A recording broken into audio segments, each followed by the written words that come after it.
देवियों सज्जनों, बाहर खड़े होने वालों, आपका व्यवहार बहुत सौम्य होना चाहिए, बहुत मीठा व्यवहार होना चाहिए, बहुत सोच समझ के बात किया कीजिएगा।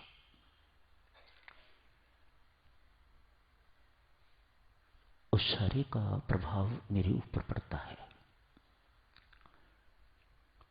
लोग अल्टीमेटली यही कहते हैं, we don't come for you, हम किसी और के लिए आते हैं। You are his representatives. तो ये सारे का सारा बोझ, यदि श्रेय मिलता है, मान मिलता है, तो अपमान भी कम नहीं मिलता। बाहर खड़े होने वालों से ही नहीं, साथियों आप सबसे ही निवेदन है, मेहरबानी करके अपने आचरण, अपने व्यवहार पर बहुत ध्यान दिया कीजिएगा। कल की चर्चा साथियों आगे जारी रखते हैं। कल चर्चा चल रही थी कि दो व्यक्ति आपस में लड़ रहे हैं, मैच खेल रहे हैं, एक की जीत हो जाती है, दूसरे की हार हो जाती है। ऐसा क्यों? दोनों के पुरुषार्थ में, दोनों की मेहनत में, संघर्ष में किसी प्रकार की कमी एक संसारिक को दिखाई नहीं देती,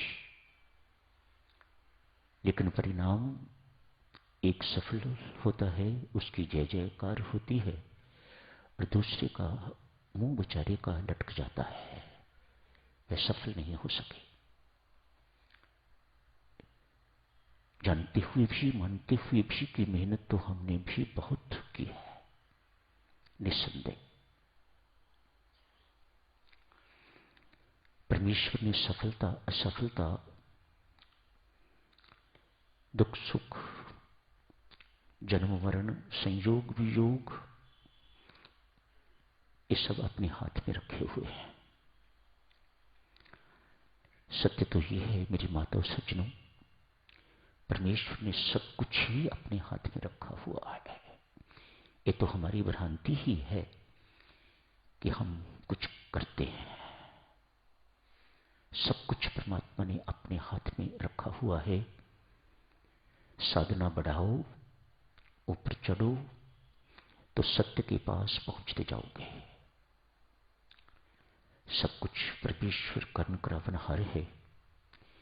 एक चोर भी परमात्मा के बल के बिना, उसकी शक्ति के बिना चोरी नहीं कर सकता। मां भद्रकाली के मंदिर में जाके मत्था टेकता है, मां जिस काम के लिए, डकैती के लिए आ जा रहा हूं, यदि मैं सफल हो जाता हूं तो लौटने पर तुम्हें बकरी की बलि चढ़ाऊंगा। शक्ति तो सोर्स से ही मांग रहा है, चाहे वह इस शक्ति का दुरुपयोग कर रहा है वह दूसरी बात है, लेकिन शक्ति तो वही काम कर रही है जिसे परमात्मा कहा जाता है। उस देवादिदेव ने सब कुछ अपने हाथ में रखा हुआ है।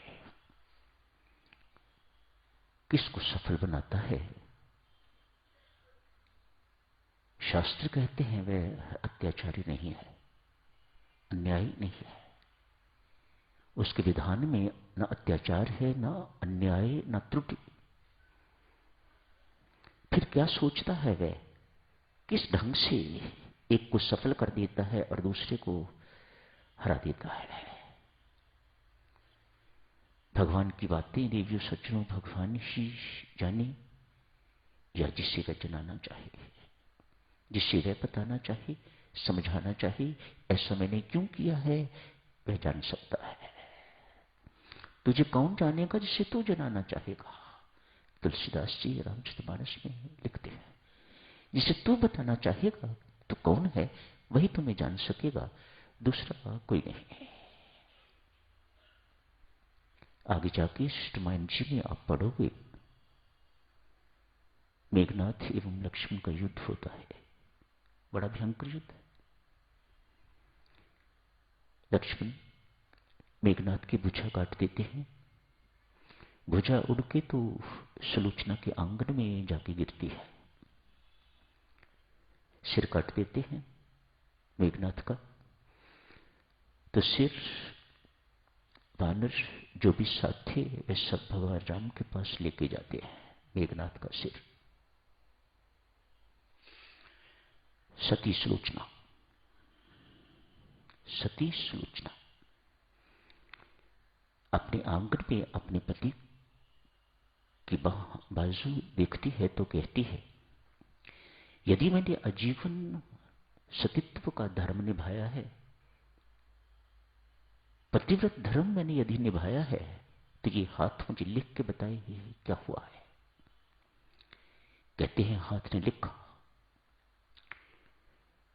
प्रिय मैं लक्ष्मण द्वारा मारा गया हूं, युद्ध क्षेत्र में हूं, तेरी इंतजार कर रहा हूं। रोती हुई सुलोचना, बिलखती हुई सुलोचना रावण के पास जाती है। रावण रो रहा है। जिंदगी भर सबको रुलाने वाला आज स्वयं रो रहा है।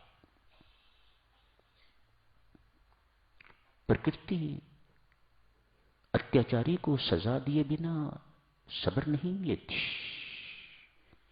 रावण का नाम ही इसी प्रकार से पड़ा है, जो सबको रुलाए वह रावण। सारे संसार को देवी देवताओं सहित रुलाने वाला रावण आज मेघनाथ की मृत्यु पर रो रहा है, बिलख रहा है। शायद सुलोचना ने या किसी ने भी जिंदगी में पहली बार रावण को रोते हुए देखा होगा। वह मेघनाथ की मृत्यु का सुन चुका हुआ है। बड़ा लाडला पुत्र रावण का। पिताश्री, मैं पति की मृत्यु के साथ साथ ही उनके साथ ही मैं सती होना चाहती हूं, सुलोचना ने कहा। रावण कहते हैं,